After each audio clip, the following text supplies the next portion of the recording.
Boa noite. Nosso grupo vai falar sobre uberização e a precarização do trabalho na área digital. Nosso grupo é formado por Danilo Martins, Igor Venturim, Ivo Mário, João Marcos, Luiz Henrique e Márcio José. Primeiramente, eu vou explicar os dois sistemas de produção que foram basicamente os dois únicos sistemas que foram utilizados. O Fordismo, ele basicamente focava na produção em massa, visando apenas o lucro absoluto.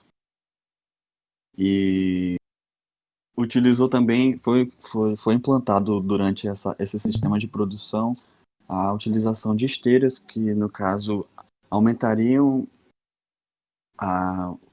o desenvolvimento da montagem, do caso dos carros, que eram bastante utilizados. Nesse sistema de produção, que a única coisa em comum do toyotismo com o fordismo é o sistema de que ambos buscavam maximizar todo o dinheiro investido. No caso, eles tentavam utilizar ao máximo a mão de obra e os materiais utilizados. Por exemplo, no fordismo, tudo era utilizado, desde dos metais até as madeiras que eram feitas durante a produção, que era utilizada, as madeiras que restavam, o Ford utilizou elas em uma outra indústria, que foi na fabricação de carvão mineral. Bom, o segundo sistema de produção foi o toyotismo, que, diferente do fordismo, ele não visava uma produção em massa. Ele não visava atender a todas as classes da sociedade, porque ele buscava utilizar e comprava os materiais utilizados na produção apenas aquilo que o cliente queria. E, diferente do Ford, nesse sistema de produção, o cliente dava suas ideias, dava o seu jeito de como ele ia querer o tal produto. Porque na produção do Fordismo, os produtos eram todos iguais. Todos iguais. Era em grande escala, mas todos os produtos eram iguais. E uma coisa que eu esqueci de falar do Fordismo foi que, na produção, o trabalhador, ele era responsável unicamente por uma função. Ele só fazia uma função. Ele não entendia como todo o processo era feito. Tipo, ele não sabia basicamente, ele sabia e não sabia qual era o produto final. Porque ele sabia que era um carro, mas ele não entendia como era feito aquele carro. Ele só sabia a parte dele. Poderia ser um acochar, um afrouxar de parafuso, ou colocar pneu, ou colocar um motor. Que é totalmente diferente do toyotismo, porque no toyotismo os funcionários, eles estudavam, tipo assim, estudavam entre aspas, mas eles entendiam todo o processo que era feito para resultar naquele produto. E essa é uma grande diferença. E no toyotismo, como havia falado, a produção era bem menor. Era bem menor, porque eles não trabalhavam com estoques. Os materiais utilizados eram materiais comprados justamente para, por exemplo, se eles fossem fazer 2 carros, eles compravam materiais que era justamente para fazer 2 carros. Diferente de Ford, que tinham galpões e galpões de estoque de materiais que eram feitos os carros. O que hoje em dia já não daria certo, porque com esse sistema de produção haveria muita perda de material. Então, foi isso. Boa noite. Agora eu vou introduzir o tema sobre uberização, né? O qual se trata de uma exploração máxima da mão de obra, que, juntamente com a ausência de qualquer tipo de responsabilidade ou obrigação por parte da empresa que alega estar oferecendo apenas a prestação de serviços tecnológicos, tornam a alusão de ser um empreendedor autônomo com flexibilidade de horário em uma precarização banalizada. Então, a uberização, ela tem esse nome a partir ideia de empresas, não só a Uber, mas outras que fazem o intermédio entre o consumidor e o fornecedor através de um contato direto, buscando maximização de lucros. Isso apresenta prós e contras, como alternativa de emprego em contrapartida à falta de estabilidade, e faz com que muitas pessoas busquem como forma alternativa de, de se manter, digamos assim. Então, o uberismo, ele retorna às condições de trabalho, a classe trabalhadora retorna à economia de bico, porque intensifica a produção através do aumento da exploração do trabalho. Então, o sistema, ele encontra-se em incubação, e seus reflexos, eles estão evidentes no trabalhador e na sociedade em relação a isso, porque a expressão uberização, ela alude à ideia de flexibilização de trabalho, mas também da precarização, onde o trabalhador tem a força de trabalho reduzida, quer dizer, e também a garantia de estabilidade e salário, porque ele não tem uma margem de remuneração mínima. Pode passar o slide, por favor. Então, como eu falei, na realidade, um processo de radicalização do projeto toyotista de ajuste à demanda, exteriorização do trabalho e subjetivação. Se trata da uberização, né? O uberismo marca o retorno das condições de trabalho semelhantes daquelas praticadas antes das conquistas da classe trabalhadora, ou seja, estamos diante da recapitulação da economia de bico. Aqui eu queria abrir um adendo em relação a isso, com algo que eu li sobre, onde o autor falava que o projeto toyotista, ele deu um ajuste à demanda, a exteriorização do trabalho e a subjetivação. E o uberismo, ele faz um compartilhamento da economia entre o consumidor, colaborador e chefe, onde tem o trabalho através de uma flexibilização e da ideia de que o empregado, através da falta de relação com o empregador, ele ter a falsa ideia de que ele é um empreendedor, entendeu? Pode passar para o próximo slide, por favor. Então, boa noite. Eu vou dar uns exemplos agora de algumas empresas que praticam uberização. Eles explicaram o que é a uberização e algumas outras formas de produções anteriores a ela. E como podemos ver aqui, todos praticamente são bem conhecidos por vocês, né? Tipo o Airbnb, que ele basicamente aluga um lugar para você se hospedar por alguns dias ou por um dia só somente. O Rappi, ele é uma empresa de alimento, assim como o iFood e o Uber Eats, que o Uber Eats está dentro da Uber. A Uber é de transporte, assim como a 99. A Doméstica, ali no cantinho também, ela é de hospedagem. E o Fleet, que é o mais diferenciado desses aí, ele trabalha com o aluguel de carro, mas não é como se fosse o Uber. É como se você alugasse o seu carro para outra pessoa, tipo uma locadora de automóvel. E eu também fiz uma pesquisa e eu vi que não só esses tipos existem, mas existem também o de, por exemplo, eu vi um site que ele terceirizava problemas como licitação, pessoas que são formadas em direitos, alguns trabalhos que eles podem fazer como licitação e tal. Você se cadastrava lá, cadastrava o seu certificado OAB e alguma pessoa contratava o seu trabalho para você fazer online e ele te pagava. E isso meio que dá um resumo, torna a uberização, ela pode ser definida como a terceirização digital da atualidade. E eu peguei um caso aqui, para vocês terem noção da problematização disso, é que no dia 6 de julho, em São Paulo, o motorista de aplicativo da plataforma Rap, Thiago de Jesus Dias, faleceu aos 33 anos, após um acidente vascular cerebral, sem qualquer tipo de assistência, seja da empresa, de aplicativo ou dos serviços públicos. E, inclusive, o motorista Uber foi chamado para levar ele para o hospital e se recusou, dizendo que ia sujar o veículo. Para vocês terem noção mais ou menos de quão problemático essa precarização dos direitos trabalhistas é nesse caso.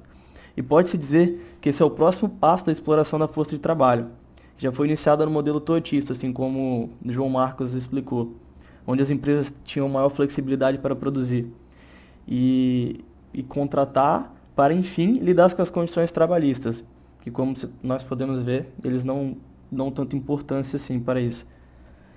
E essa flexibilidade e autonomia que a uberização traz oferece meios para a felicidade, como Susana Albornoz explica, ser o trabalho. Apenas uma parte significativa que os seres humanos complementam a conquista da sua felicidade.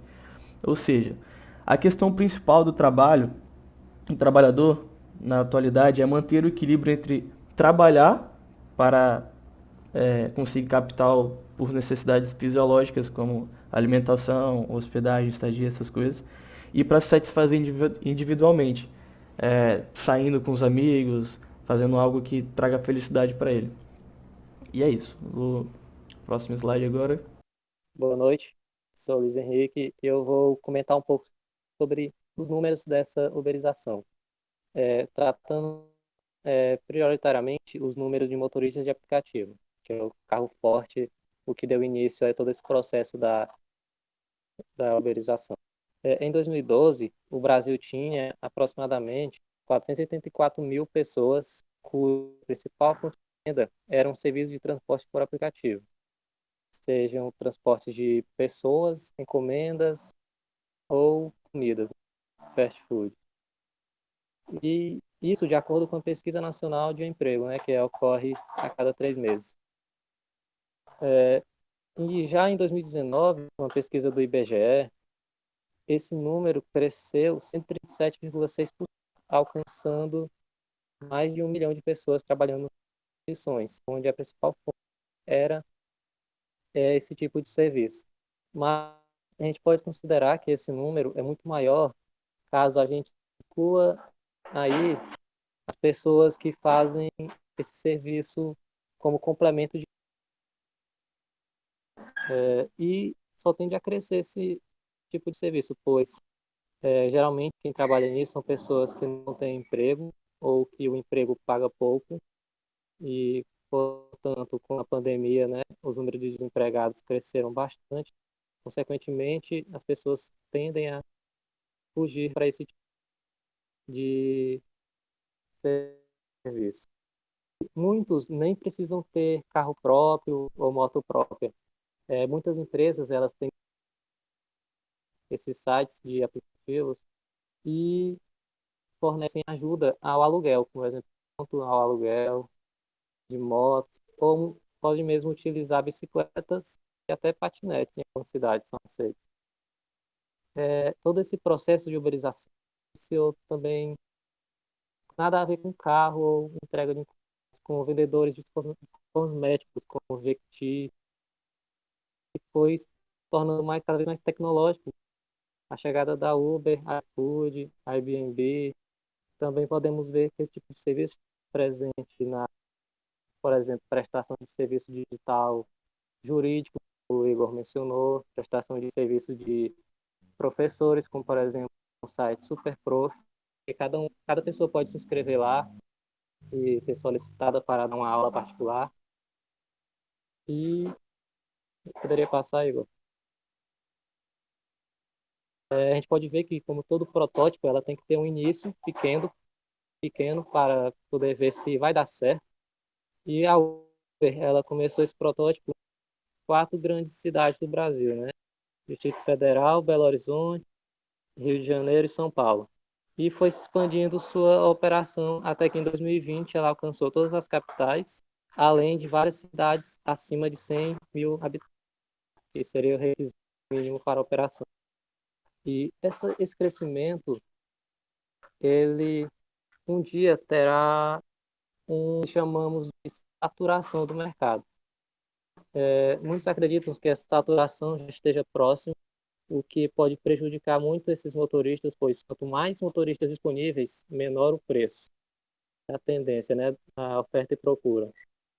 Agora o Márcio vai falar sobre outros pontos importantes sobre essa uberização. Boa noite, eu me chamo Márcio. Para dar continuidade a essa nossa apresentação, a gente vai ver alguns dados aqui que são relacionados ao crescimento do número de pessoas que aderem a esse tipo de emprego e que têm esse tipo de trabalho como principal fonte de renda. Um dos principais fatores e o primeiro ponto a ser destacado é a taxa de desemprego no Brasil. Neste gráfico aqui a gente pode verificar esse crescimento no período de junho de 2019 até junho de 2020. Mas como visto anteriormente, o crescimento de pessoas que aderiram esse tipo de trabalho no período de 2019, de 2012 até 2019, representou um crescimento de 137,6% em 8 anos. Então, aliado à taxa de desemprego, a gente pode ver que esse é um dos principais fatores que alimentam esse mercado de trabalho que já está perto de se encontrar com uma saturação, pela quantidade de pessoas que têm aderido a esse tipo de trabalho.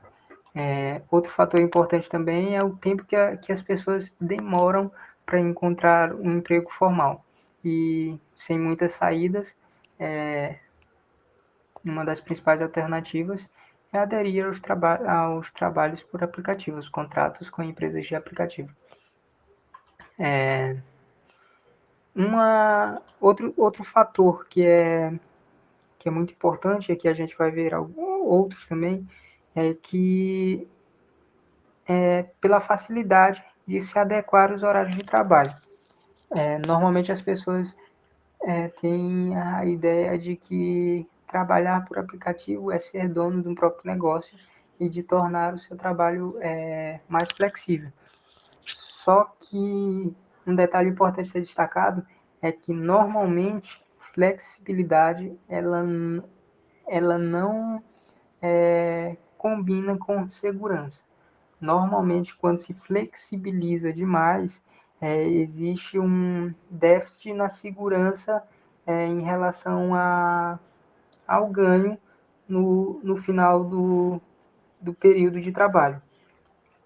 Quando se flexibiliza demais, existe uma dificuldade em ter o retorno necessário para se manter, principalmente para quem vive disso como principal fonte de renda. Outro fator também é que para muitas pessoas que já têm algum vínculo empregatício e que buscam uma renda extra. Esse tipo de trabalho também representa uma renda extra para essas pessoas. E por isso também a gente vê muitas pessoas que têm outros trabalhos, mas que nas horas vagas, na saída dos seus empregos formais, acabam também prestando serviço nessas empresas de aplicativo. Outra facilidade também que permite com que mais pessoas acabam se submetendo a esse tipo de trabalho é a possibilidade de não ter um veículo próprio, poder utilizar um veículo alugado e ainda assim conseguir algum lucro no final disso tudo. Outro ponto também é que no caso dos aplicativos de entrega de comida, principalmente esse trabalho ele pode ser feito por meio de motocicletas e até mesmo bicicletas. E um ponto também que é importante ser destacado é que para muitas pessoas, como falei anteriormente, esse tipo de trabalho representa o início de uma independência financeira, como se estivesse empreendendo. É importante destacar que trata-se também